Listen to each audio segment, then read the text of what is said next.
So today we're making a vegan treat thing. A really nice addition to your Christmas table. So come through.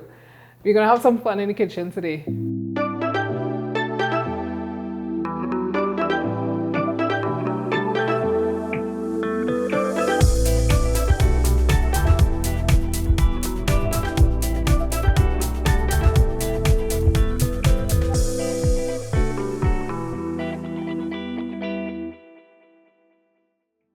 Today we're making a vegan roast.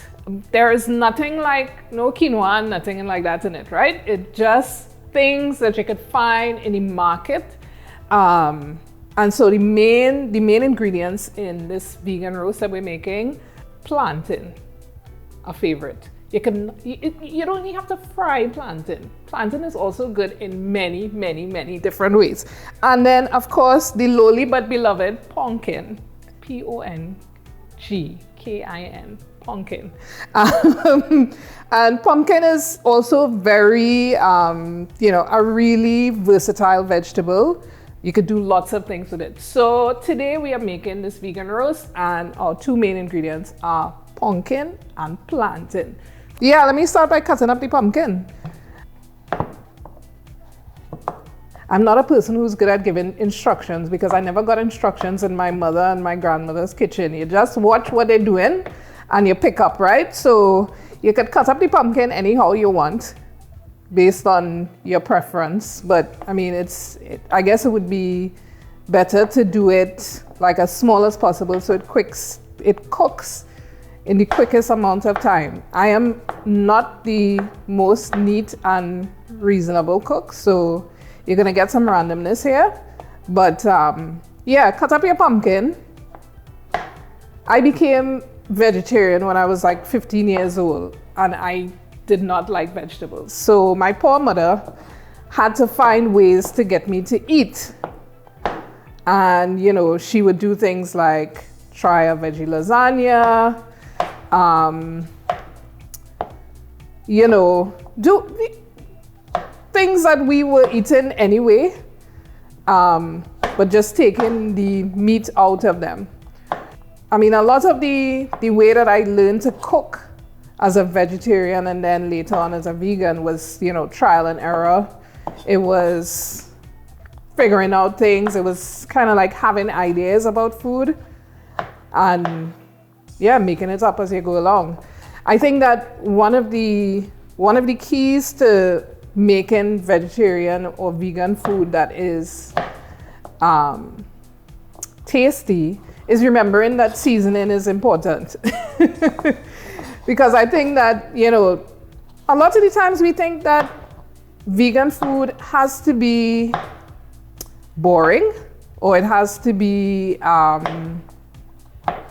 plain or bland or not exciting. And I feel like having good seasoning creates that, that umami flavor that we miss, say, for example, when there's no meat in the food, right? So how you season food is really how you get the flavor to come out and manifest in the things, right? So we have the pumpkin. You're supposed to have like about 8 cups of pumpkin for this recipe. So here we have the pumpkin. Now we start on the plantain. So the plantain has been boiled before. And what you want to do is you want to just cut it and then kind of mash it up a little bit.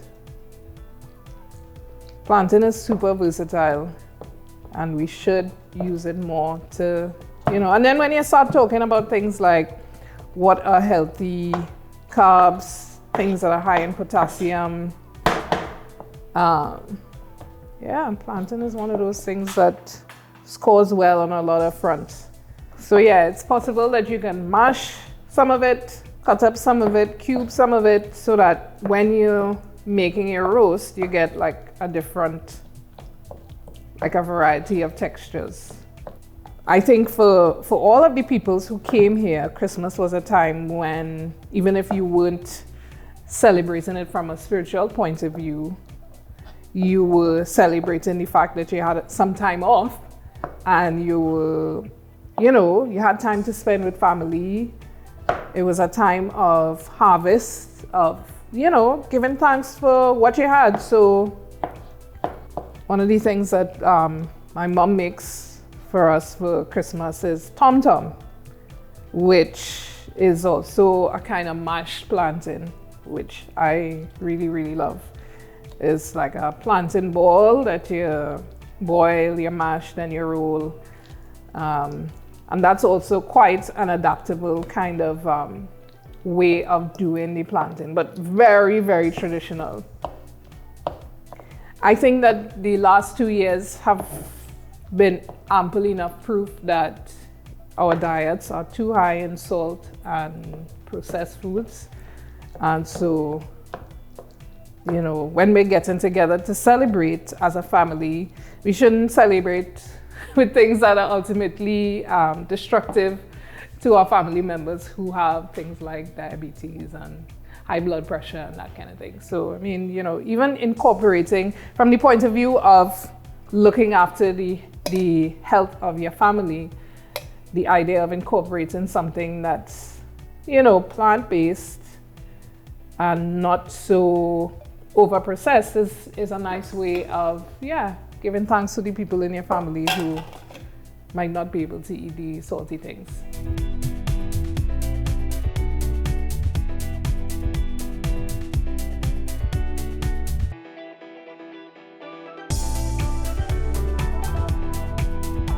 Making your own garlic paste is a nice trick. So you just add some salt to your chopped up garlic, and then you keep chopping it, and then you take the blade of the knife and smush it a bit. I mean, this way is the longer way, but I think it's the more fulfilling way to cook when you really have a relationship with all the ingredients in the food. It's also a way to appreciate everything that it takes to go into the food as well. So much of our cooking is divorced from the process of actually getting food, right? So you're not thinking about the person who's harvesting the pumpkin, planting it, watching it, protecting it from too much rain, protecting it from too much sun, protecting it from thief. We don't see all of that labor when we just go to the market and buy something. So I feel that, putting back in some of that labor when we cook, is a good reminder for us that food, even in its centrality to our existence, is something that we need to treat nicely and well. Yeah, I didn't used to like ginger as a child. I mean, there were lots of vegetables that I did not like. And now, I've reached a point where I really love ginger, and actually I want to see it in my food. I want to taste it in my food. Yeah, I remember a few years ago, I observed Ramadan out of solidarity with some Muslim friends of mine, and one of my friends shared his fast-breaking trick, which was to, before you eat, after you break your fast, or to break your fast, you eat a piece of ginger, and that is a way of sort of preparing your stomach for the fact that you're gonna eat for the first time, since the early morning meal. So it's actually something, I mean, I don't fast that often, but if I do, I would have just chew on a little piece of ginger as a fast breaker. I think ginger is magical and wonderful in a lot of ways. And yeah, that's another way that it's great for your digestion. We are going to put in our spices. We have a little garam masala situation here. So we add the onions, garlic,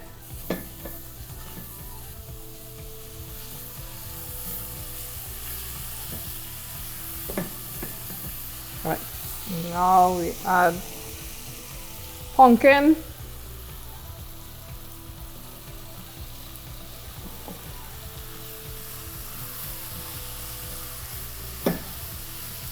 It's super fragrant right now, because I love that smell of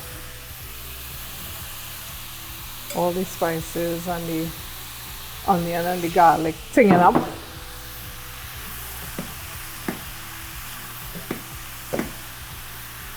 And we're adding ginger.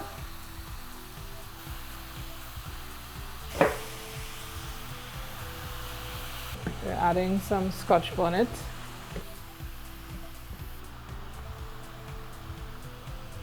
And some assorted herbs. Stirring all the way to make sure that everything gets nice and coated. And then you cover it and let it cook down for 15 minutes. Okay, so pumpkin cooked down. We're gonna add the plantain to the pumpkin and then start to just smush everything around. And you're just incorporating the plantain in with the pumpkin.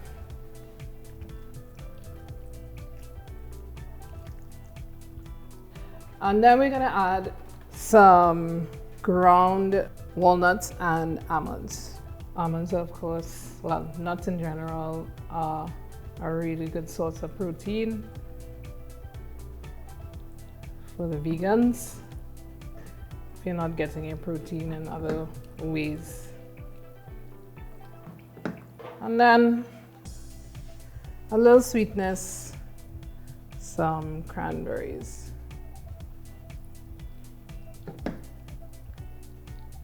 And of course, a nice little extra festive touch and a nod to your Grenadian ancestors. A little thing of nutmeg, a tips. Put nutmeg until they say, that's enough, child, that's enough. Like that. Right, so the last part of the whole scene is to add the mixture to your bread dish. And we're putting some parchment or grease-proof paper so that it doesn't stick to the bottom.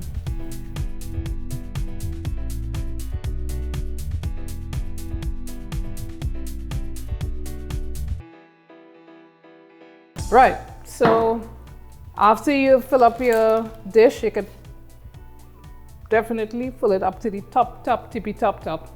And then you're gonna bake it for half hour at 350 degrees.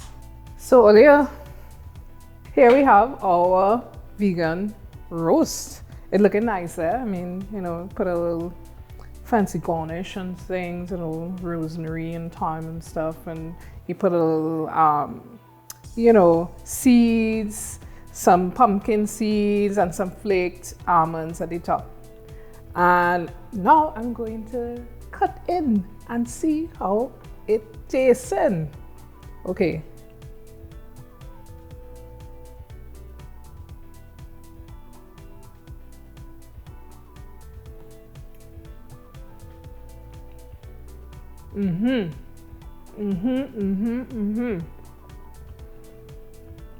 A little bit of sweet, a little bit of savory. Still have some pieces of pumpkin to crunch on in there. And then of course the nuts give also a nice texture. Plantain coming through. And you know, of course you could add anything that you want to roast like this. If you have some leftover stew lanty peas that you want to repurpose, throw it in. See what happens. Don't be afraid to experiment, to play, to, you know, expand what you think of as vegan and vegetarian food. Yeah, it's tasty, it's healthy, it's wholesome, and it's a good meal. So try it. Okay, not supposed to eat on camera, but this thing going on real good.